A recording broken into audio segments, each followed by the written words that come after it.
4 वर्षापूर्वीचं आत्महत्या प्रवृत्त केल्याचा गुन्हा अशोक खरातवर दाखल झालेला होता. नेमकं काय याची पार्श्वभूमी होती? आता फिर्यादीने काय पोलिसांमध्ये अर्ज दिलेला आहे, विनंती अर्ज, आणि याच्यावर कोर्टाची काय भूमिका आहे, काय सांगतो?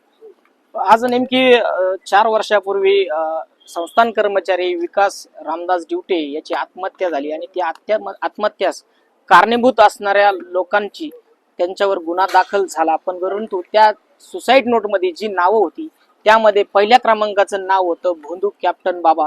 परंतु या सुसाईड नोटच्या नुसार त्या भोंदू बाबाचं नाव चार्जशीट मधून वगळण्यात आलं. नेमकी हा तपास झाला कसा याची त्रुटी वाढल्यामुळं आणि त्यात शंका निर्माण झाल्यामुळं पुन्हा फिर्यादीने शिर्डी पोलीस स्टेशन या ठिकाणी फिर्याद देऊन हा तपास चांगल्या पद्धतीने व्हावा, यामध्ये पुरवणी चार्जशीट यावं अशी मागणी केलेली आहे.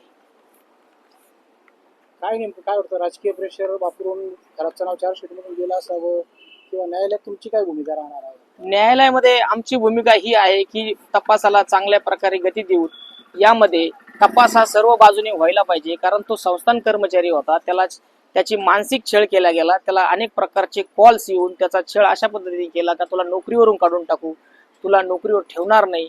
मग अशा पद्धतीने जर त्याला कॉल त्यांनी चिठ्ठीत लिहून ठेवलं होतं तर मग यामध्ये साईबाबा संस्थांचे अधिकारी काही इन्व्हॉल्व आहेत का, याबद्दल काही तपास झालेला आहे का, किंवा तपास कशा पद्धतीने होईल, किंवा यामध्ये अनेक काही शिर्डीमध्ये काही सावकारकीचा नवा उद्योग यामध्ये आहे का, किंवा इथं काही खरातने काही मनी लॉन्ड्रिंग सारखे किंवा काही प्रकार घडवलेले आहेत का, या सर्व बाबींचा सखोल चौकशी सखोल तपास व्हावा म्हणून आम्ही फिर्याद दाखल करून पुन्हा चार्जशीट मध्ये त्याचं नाव घेऊन त्याच्यावर निश्चितच या ठिकाणी गुन्हा दाखल होईल. यासाठी राहता न्यायालयात देखील आम्ही माझे वकीलपत्र, माझे सिनियर ॲडव्होकेट साईनाथ पाटील अनर्से आणि मी पब्लिक प्रोसिक्युटरला सहाय्यक म्हणून आम्ही यात काम पाहणार आहोत.